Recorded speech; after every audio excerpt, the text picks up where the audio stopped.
भूमाफिया ने ऐसा लगता है कि किसी को भी बख्शा नहीं। पूर्व chief justice of India justice T.S.. Thakur, उनकी जमीन जम्मू में थी और उनकी जमीन को लेकर पुलिस स्टेशन दोमाना में एफआईआर नंबर 164/2024 7 जून 2024 को यह एफआईआर दर्ज हुई है और एफआईआर दर्ज करवाई है एडवोकेट करणदीप सिंह कोतवाल, और इन्होंने ये एफआईआर जस्टिस टी.एस. ठाकुर के बिहाफ पर पुलिस स्टेशन दोमाना में दर्ज कराई है। एफआईआर की कॉपी मेरे पास है।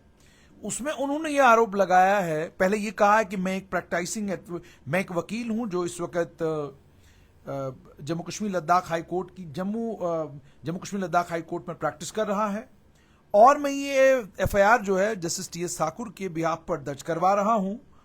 और उन्होंने उसमें यह जिक्र किया है कि एक 3 कनाल 19 मरले का प्लॉट था, खसरा नंबर 263, केरन तहसील में, और इसके मालिक जस्टिस टी.एस. ठाकुर है। उन्होंने कहा कि इसकी सेल डीड जो 27 अप्रैल 1981 को हुई है जस्टिस टी.एस. ठाकुर के हक में। चूंकि जस्टिस टी.एस. ठाकुर बेशतर वक्त के लिए जम्मू से बाहर रहे, उसके चलते जो उनके पड़ोसी हैं उनका नाम भी इन्होंने लिखा है कि उन्होंने, चूंकि जस्टिस टी.एस. ठाकुर वहां पर मौजूद नहीं थे, जो बगल में वहां पर मालिक थे प्रॉपर्टी के, उन्होंने एक छोटा सा हिस्सा जो है वो उन्होंने जमीन के कुछ एक हिस्से के ऊपर कब्जा किया है। उसके बाद कुछ एक जमीन जो है वो गवर्नमेंट ने एक्वायर की थी जम्बू अमग्रोटा रोड को वाइडन करने के लिए, और कहा कि इस बाबत जो है एक मामला ऑलरेडी दर्ज है और उस मामले में ट्रायल कोर्ट ने एक ऑर्डर भी पास किया है। लेकिन उसके बाद ये बताते हैं कि ये तो मामला एक तरफ, जहां एक ये मामला कोर्ट में, वहीं दूसरी तरफ एडवोकेट करणदीप सिंह कोतवाल कहते हैं कि मेरी जानकारी में ये बात आई, किसी ने मुझे कहा कि जो जस्टिस टी.एस. ठाकुर जो दिल्ली में रहते हैं और इस समय वो जम्मू कश्मीर में कहीं पर हैं, उनको लेकर ये कहा गया, कहता मुझे ये जानकारी मुझे ये मिली कि कोई व्यक्ति है जिसने हमारी प्रॉपर्टी पर ट्रेसपास किया है और वो जस्टिस टी.एस. ठाकुर की जमीन के ऊपर कोई मकान खड़ा कर रहे हैं, कोई बिल्डिंग बना रहे हैं, कुछ कर रहे हैं।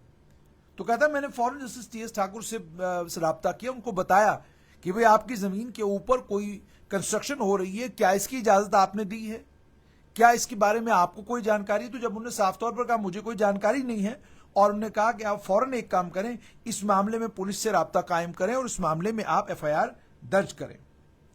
और उसके बाद कहा कि मुझे जस्टिस टी.एस. ठाकुर ने यह भी कहा कि आप मौके पर जाएं और मौके पर जाकर आप ये वेरीफाई करें कि जो बात आपने सुनी है क्या ये सच्चाई पर मबनी है कि नहीं है। तो उन्होंने कहा कि उसके बाद जनाब मैं स्पॉट पर गया, और जब मैं स्पॉट पर गया तो मुझे वहां पर पता चला एक मिस्त्री लगा हुआ, कुछ मजदूर लगे हुए हैं और कोई स्ट्रक्चर बन रहा है। जब मैंने उनसे जानकारी ली तो उन्होंने मुझे कहा कि हमें एक व्यक्ति जिसका नाम अशोक सिंह चिब है, उसने हमें यहां पर लगाया, और सिर्फ नंबर ही नहीं दिया बल्कि यह भी हुआ कि मिस्त्री ने फौरन अशोक सिंह चिब को इसकी जानकारी भी दी। फिर मिस्टर चिब जो है उनके बारे में कहा गया है कि वो स्पॉट पर आए और मैंने उनको ये कहा, मुझे मिस्टर चिब ने कहा कि वो और उनके पार्टनर पुरुषोत्तम वर्मा, उनके बीच में एक एग्रीमेंट टू सेल हुआ है 22 मई 2024 को इस जमीन को लेकर, और ये एग्रीमेंट टू सेल उन्होंने सुदर्शन सिंह सना बंसीलाल के साथ किया है, जो एक मुलाजिम है, जो एक मुलाजिम है, और ये भी कहा गया कि वही हैं जो इस जमीन के इस वक्त मालिक हैं, और उन्होंने कहा कि एग्रीमेंट की कॉपी भी उन्होंने मुझे दी। तो उसके बाद इन्होंने आगे ये कहा कि ये जो सुदर्शन सिंह हैं ये बेसिकली जस्टिस टी.एस. ठाकुर के दूर पार से कोई रिश्तेदार हैं, और वो जानते थे, उनको इस बात की मुकम्मल तौर पर इत्तला थी, जानकारी थी कि ये जमीन जो है वो जस्टिस टी.एस. ठाकुर की है।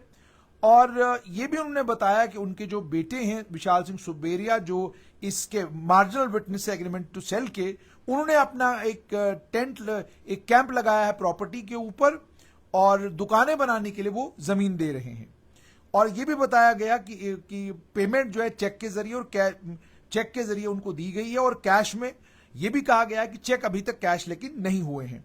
आगे उन्होंने ये भी कहा कि उनको ये जानकारी दी कि जब मैंने उनसे और इत्तला तफसील ली तो उन्होंने ये कहा कि चेक जो इशू किए गए हैं वो जस्टिस टी एस ठाकुर के नाम पर लगभग 50 लाख रुपए के चेक हैं, लेकिन अभी तक उन्होंने कैश नहीं किया है। ये भी मिस्टर चिब ने उनको बताया कि इसका एक हिस्सा जो है वो हमने विशाल सिंह सुनबेरिया को भी दिया है, और उन्होंने ये भी कहा कि उन्होंने ये भी इनको बताया कि उनके पास आधार कार्ड, पैन कार्ड जैसे टी एस ठाकुर का है।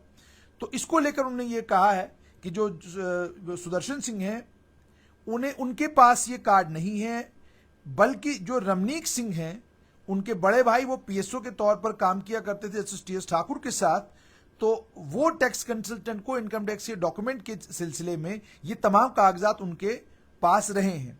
और उन्होंने ये इल्ज़ाम लगाया है कि ये और उसके अलावा जिन लोगों ने ज़मीन खरीदी है उन्होंने एक षड्यंत्र रचा है। उस षड्यंत्र के जरिए उन्होंने ज़मीन पर कब्जा किया है और ज़मीन बेची है। ये भी उन्होंने आरोप लगाया है कि जो सुदर्शन है उन्हें कोई हक नहीं था ट्रांजैक्शन करने का, एग्रीमेंट करने का किसी भी थर्ड पार्टी के साथ, और उन्होंने जो लैंड एलिनेशन की कोशिश की है बिना इजाजत के की है और इसकी कोई जानकारी जस्टिस टी एस ठाकुर को नहीं है। और ये भी कहा कि ये जो सुदर्शन सिंह है इन्होंने इंपर्सोनेट किया है और इन्होंने गलत तरीके से लोगों को ये कहा है कि मैं इस जमीन का मालिक हूं। तो कहा ये तमाम चीजें गलत है। और एक और एग्रीमेंट जो एक कोई देवेंद्र सिंह है उनके हक में एग्जीक्यूट किया गया है, उसमें भी ये थर्ड पार्टी राइट्स जो है वो क्रिएट किए गए हैं। तो इन तमाम चीजों को आधार बनाते हुए जस्टिस टी एस ठाकुर की, justice retired T S Thakur की तरफ से एडवोकेट करणदीप सिंह कोतवाल ने एक एफआईआर पुलिस स्टेशन दोमाना में दर्ज करवाई है। इस एफआईआर में पड़ताल शुरू हो गई है। एफआईआर दर्ज हुई है जून के महीने में और अब एफआईआर को दर्ज हुए लगभग 2 महीने हो चुके हैं। इसकी तारीख है 7 जून 2024। अब अंदाजा लगाइए कि लैंड शार्क्स कितने खतरनाक हैं कि एक रिटायर्ड चीफ जस्टिस हैं जम्मू कश्मीर, एक retired chief justice of India है, उनकी जमीन है, वो किसी के ऊपर विश्वास और यकीन करते हैं और उनके साथ क्या कुछ होता है वो आपको इस एफआईआर से पता चल गया होगा। इस एफआईआर में पड़ताल चल रही है। मामला कहां तक पहुंचा है इस मामले की और पड़ताल करेंगे और आप तक जरूर पहुंचाएंगे। मगर मामला बड़ा गंभीर है कि अगर जमीन के इस कारोबार में लोग यहां तक बढ़ रहे हैं कि वो सुप्रीम कोर्ट से जो जज साहिबा रिटायर हुए हैं उनकी जमीनों पर भी कब्जे कर रहे हैं, उनकी जमीनों को भी अवैध तरीके से बेच रहे हैं, तो आप अंदाजा लगाइए जम्मू कश्मीर में आम आदमी की हालत क्या होगी।